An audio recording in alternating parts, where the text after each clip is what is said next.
Hey there, so this video is about the newest document dump released by the Idaho State Police in Idaho V Kohberger. It was done on Halloween. And I was just kind of going through these last night, and there's nothing really too crazy or, too much of a smoking gun, things that nobody, I guess, saw any, hasn't really known before, but they're mostly investigatory forensics documents. So a lot of things about the DNA that was found at the scene. There's photos of the knife sheath, and then bloodstain pattern analysis, which are the two things that I thought were most interesting. So first, one thing was that, I think during this whole case, I don't even know who reported this first, but someone was saying that extremely trace amounts of this Kohberger guy's DNA was found on the knife sheath, which is false. There was copious amounts of human DNA all over the knife sheath. And the knife sheath's huge. There's photos of it in these documents. You can just go Google and find it online yourself. Okay, so I wrote down some things here that I thought were pretty interesting.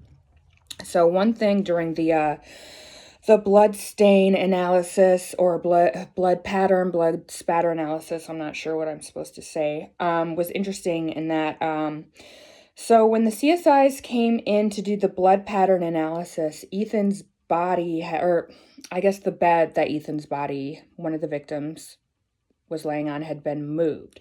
So they couldn't get an exact, I guess, measurement of blood that had come from his jugular vein and his legs onto the wall next to the bed where he was laying on, but it was confirmed in there that had his throat slashed, so all that blood had squirted onto the wall and came on down to the floor. And it said right in there were like copious amounts of blood that had leaked through the walls, through the foundation of the house. So I remember, right early on in the game, there was this photo released by the press of the home where the murders had occurred, of this red stuff dripping outside the house, on the bottom of the house where the cinder block foundation is. So that is blood. And then another thing, a couple different times near Xana's body and Kaylee's body, there were marks in the blood stains that were thought to be made from moving hair. So two victims were clearly fighting back during these attacks. And then, of course, there were photos of the trash that was pulled from the parents' home, Brian Kohberger's parents' home.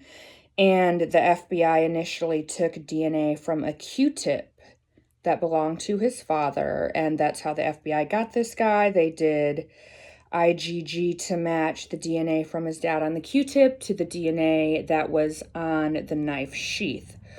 So, and then another thing, too, that I thought was extremely interesting. So it was in the arrest warrant that this guy, his cell phone had connected to a cell phone tower that services the residence where the murders occurred. So a lot of people, myself included, thought he might have either returned to the scene or returned to the neighborhood to get the knife sheath, because I'm sure he lost it during the fight, the struggle with the victims, and he probably had some type of oh shit moment, wondering if he could go back there.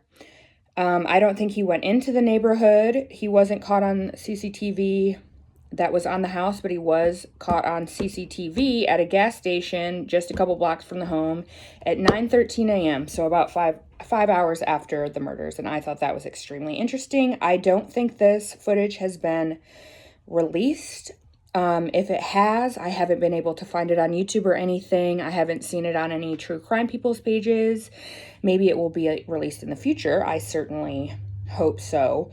So my biggest question about this whole deal, about this guy's behavior, is why he was so bad at, I guess, planning this, because he clearly did plan it. The guy's extremely intelligent. He has numerous advanced degrees in forensics and forensic psychology. But I guess the biggest question I have is what was going through his brain in the hour before the murders? Because it seems like if you were going to stalk a house to kill the residents, you would pull your car into maybe an inconspicuous spot, turn it off, and watch and wait, right? And this home the residence where the murders occurred. It's very obvious there were no blinds or curtains on the windows. You know, the lights were always on. There were young girls in there. This guy had clearly parked in this little overflow lot behind the residence and had watched these girls on numerous occasions. So my question is, on the night of the murders, why would he not do that? Why would this guy drive back and forth in front of the house repeatedly for an hour, getting caught on multiple different security cameras? I know there's 3 that I can think of right now. 3 different cameras where I've seen the footage of him just back and forth, back and forth. And then 2 a couple days ago with these documents. There was a DoorDash driver that delivered food to one of the residents at this home about 8 minutes before he entered the scene. So, like the interrogation footage from the police station of an investigator interviewing the DoorDash driver was released a couple days ago, and I watched it. And she said that, or the DoorDash driver was a woman, by the way, and she said that, what was it? It was like she was walking to this house to deliver the food and had seen this vehicle like come up behind her. She didn't see the occupants, but she saw the light colored sedan kind of come up behind her, and she saw the headlights, and then she started getting a really eerie feeling and just got the hell out of there. So she didn't see Brian Kohberger, but I'm sure he saw her. So that was another interesting thing, because if anyone has seen the security footage, or it was ring cam footage from the neighbor's home, the neighbors who lived at the house next to the residence, you can see the DoorDash driver coming in and then like walking kind of around the home a little bit, trying to figure out which door she's supposed to deliver the food at. And then you can clearly see Brian Kohberger's vehicle entering and exiting the neighborhood multiple times while this DoorDash driver is trying to deliver the food. So he clearly saw her, but she didn't see him. So I just still wonder what the hell was going on in that guy's brain.